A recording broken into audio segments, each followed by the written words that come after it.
BR న్యూస్కి స్వాగతం. ఉప్పుటూరులో రాష్ట్ర స్థాయి ఎడ్ల బల ప్రదర్శన పోటీలు.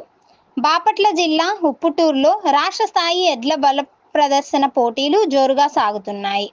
తిరునాళ్ల సందర్భంగా గ్రామంలో రాష్ట్ర స్థాయి పోలురాధ ఎడ్ల పోటీలు నిర్వహించినట్లు నిర్వాహకులు తెలిపారు.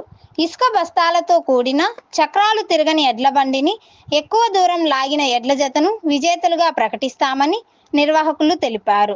పందాల్లో గెలిచిన ఎడ్ల జతకు వరుసగా 50,000, 40,000, 30,000, 20,000 బహుమతులు ఉంటాయని వివరించారు. ఇవి కాక ఇతర కన్సోలేషన్ బహుమతులు కూడా ఉంటాయని తెలిపారు.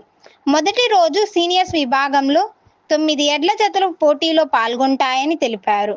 ఎడ్ల పోటీలను తిలకించేందుకు చుట్టుప్రక్కల గ్రామాల నుండి ఎక్కువ సంఖ్యలో రైతులు పాల్గొన్నారు. 2 రోజుల పాటు నిర్వహించే ఈ పోటీలకు ఎలాంటి ఆటంకాలు కలగకుండా నిర్వాహకులు అన్ని ఏర్పాట్లు చేశారు.